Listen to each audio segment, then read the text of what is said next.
સચિવ શ્રી રાકેશ શંકર આચાર્યની અધ્યક્ષતામાં પાલનપુર ખાતે પોષણ સંગમ વર્કશોપનું આયોજન કરાયું।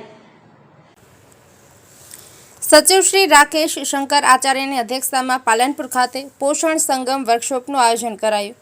મહિલા અને બાળ વિકાસ વિભાગના સચિવ શ્રી રાકેશ શંકર આચાર્યની અધ્યક્ષતામાં તથા બનાસકાંઠા જિલ્લા વિકાસ અધિકારી શ્રી એમ.જે. દવેની ઉપસ્થિતિમાં પાલનપુર ખાતે પોષણ સંગમ વર્કશોપનું આયોજન કરાયું હતું। આ વર્કશોપમાં સચિવ શ્રી રાકેશ શંકર આચાર્ય દ્વારા ઉપસ્થિતોને પોષણ સંગમ અંતર્ગત માર્ગદર્શન અપાયું હતું।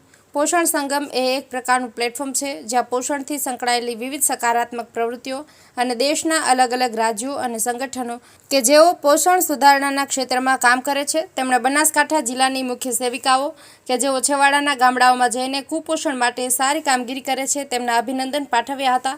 તેમણે કુપોષણ નાબૂદી માટે વધુ અસરકારક કામગીરી પર ભાર મૂક્યો છે। જિલ્લા વિકાસ અધિકારી શ્રી એમ.જે. દવેએ ઉપસ્થિતોને કુપોષિત બાળકોની દેખરેખ કેવી રીતે કરવી તથા પોષણ સંગમની માર્ગદર્શિકા વિશે માહિતી આપી હતી। ઉત્તર ગુજરાત ઝોનના પ્રાદેશિક નાયબ નિયામક શ્રી ઇલાબા રાણાએ પીપીટી રજૂ કરીને બનાસકાંઠામાં કુપોષણને લગતી વિવિધ માહિતી રજૂ કરી હતી। આઈસીડીએસ જિલ્લા પ્રોગ્રામ અધિકારી શ્રી ઉષાબેન ગજર દ્વારા આભાર વિધિ રજૂ કરાઈ હતી। આ કાર્યક્રમમાં જિલ્લા આરોગ્ય અધિકારી શ્રી, આઈસીડીએસ વિભાગના બાળ વિકાસ યોજના અધિકારીશ્રીઓ, તાલુકા હેલ્થ ઓફિસર, મુખ્ય સેવિકા બહેનો સહિતના અધિકારીશ્રીઓ અને કર્મચારીઓએ ઉપસ્થિત રહીને માર્ગદર્શન મેળવ્યું હતું।